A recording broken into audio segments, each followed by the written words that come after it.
Salut tout le monde, j'espère que vous allez bien. Malgré les fortes chaleurs, on est toujours là. Peut-être pas pour longtemps. En tout cas, on est toujours là avec un nouveau setup télé 4K ultime, avec des produits, vous allez le voir, qui coûtent moins de 500€.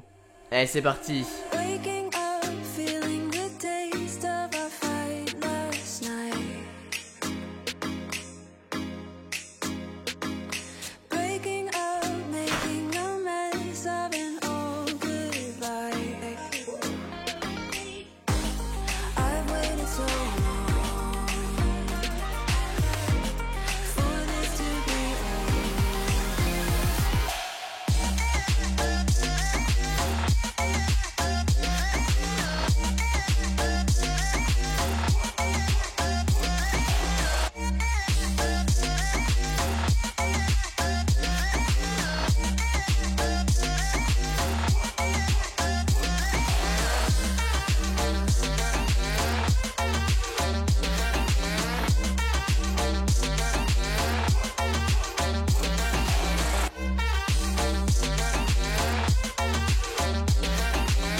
Je suis ravi d'avoir créé cet épisode en partenariat avec Hisense qui sponsorise cette vidéo pour toutes les personnes qui auraient un budget réduit autour des 500€ mais qui veulent garder un très bon rapport qualité-prix dans les produits achetés. Ici, on va retrouver l'essentiel pour pouvoir absolument tout faire et s'amuser. C'est carrément le but d'un setup télé 4K, non ?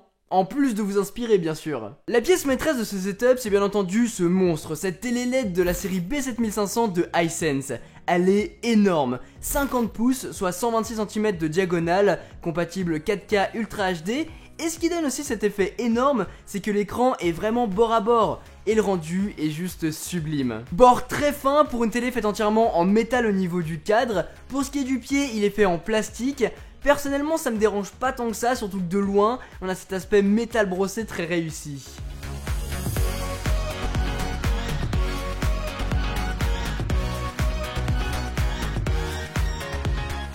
De mon côté, je vais avoir une utilisation très connectée des télés, étant donné que je consomme principalement du YouTube, Netflix, Amazon Prime Video, et c'est précisément ce qu'on a là-dessus. C'est une télé entièrement connectée avec l'interface VidaIU qui est propre à Hisense, que je ne connaissais absolument pas avant de tester cette télé. C'est une interface qui est peut-être un petit peu lente à l'utilisation, c'est pas énorme, je tenais quand même à vous le souligner, c'est notamment probant, on va avoir une petite latence quand on va passer d'une application à une autre, et d'un menu à un autre, et aussi on va être assez limité dans les services qu'on va pouvoir installer. On a bien sûr ce présent nativement comme YouTube, Netflix, Amazon Prime Video et Plex que j'utilise très souvent et on les a même intégrés directement sur la télécommande, ce qui est super cool. Et c'est d'ailleurs via cette télécommande qu'on va pouvoir se balader dans les menus et les applications comme aussi Rakuten TV, Bing Connect et puis tout de même un store pour pouvoir télécharger d'autres applications. Apparemment la marque serait en train de travailler sur de nouvelles applications à installer nativement, ça viendra dans de futures mises à jour, sachant que l'OS est quand même assez récent. Ce qui est vachement bien avec cette télé, c'est qu'elle est compatible HDR10+, Dolby Vision avec les contenus qui sont compatibles avec,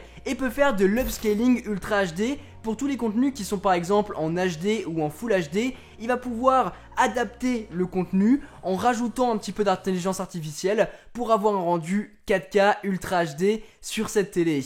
Et c'est vraiment super cool. De plus en plus de constructeurs mettent en avant cette fonctionnalité que je trouve vraiment cool, ça permet de redécouvrir certains contenus, et même avec un écran comme celui-ci qui est LED et donc rétroéclairé, je trouve la qualité vraiment excellente. Ça fait quelques temps que j'utilise maintenant et franchement la qualité est excellente au niveau de la dalle, même pour son prix elle fait très bien le taf, et pour regarder du contenu 4K, même en Blu-ray 4K Ultra HD, c'est juste une merveille. En tout cas, un excellent rapport qualité-prix. Sur la télé, on va retrouver 2 ports USB ainsi que 3 ports HDMI compatibles 4K 60 fps. C'est du coup idéal pour pouvoir connecter des périphériques extérieurs comme des consoles de jeux ou bien une Apple TV pour pouvoir élargir un petit peu notre potentiel d'interaction. A partir d'ici, vous allez pouvoir installer des applications comme Molotov pour regarder la télé. On retrouve aussi les services dont on a parlé tout à l'heure, mais surtout vous avez accès à l'iTunes Store avec une énorme bibliothèque de films dessus. J'en avais déjà acheté pas mal, du coup j'ai pu les redécouvrir et les regarder directement sur ce grand écran 4K Hisense.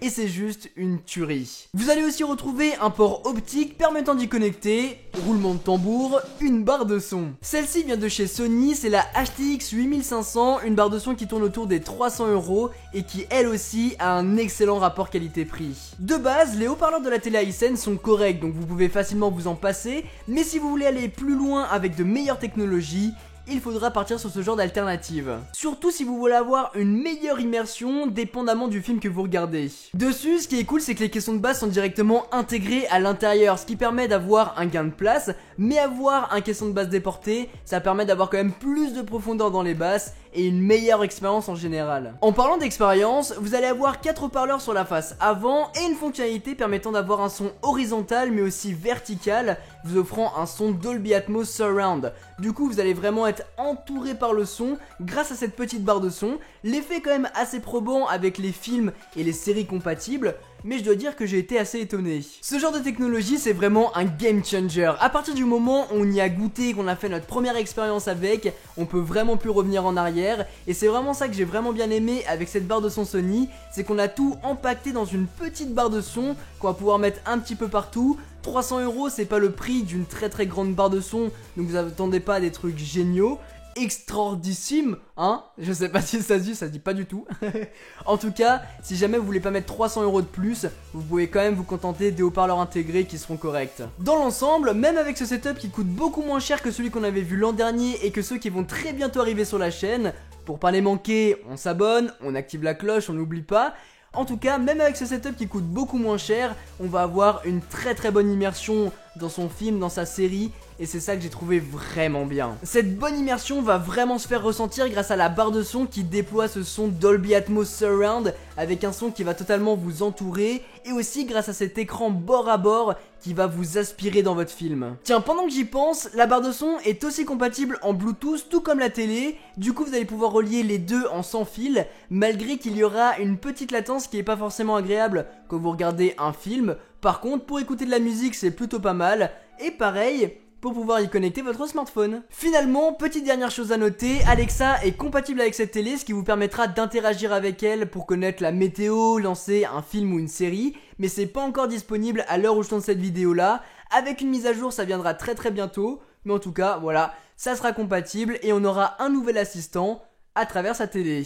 Voilà en tout cas les amis pour cette vidéo setup télé 4K, j'espère vraiment qu'elle vous a plu. Si c'est le cas, n'oubliez pas de mettre un gros pouce bleu et de vous abonner si ce n'est pas déjà fait. Vous êtes très nombreux à chaque fois à me demander en commentaire des vidéos une édition moins chère de ce que je peux vous présenter en termes de setup de bureau, en termes de setup télé 4K. J'espère en tout cas qu'avec cette vidéo vous avez pu avoir un aperçu de ce qui existe sur le marché et surtout avoir un aperçu d'un excellent rapport qualité-prix dans ce domaine-là, dans ce setup-là. Si c'est le cas, n'hésitez pas à mettre un petit commentaire pour me dire ce que vous en avez pensé.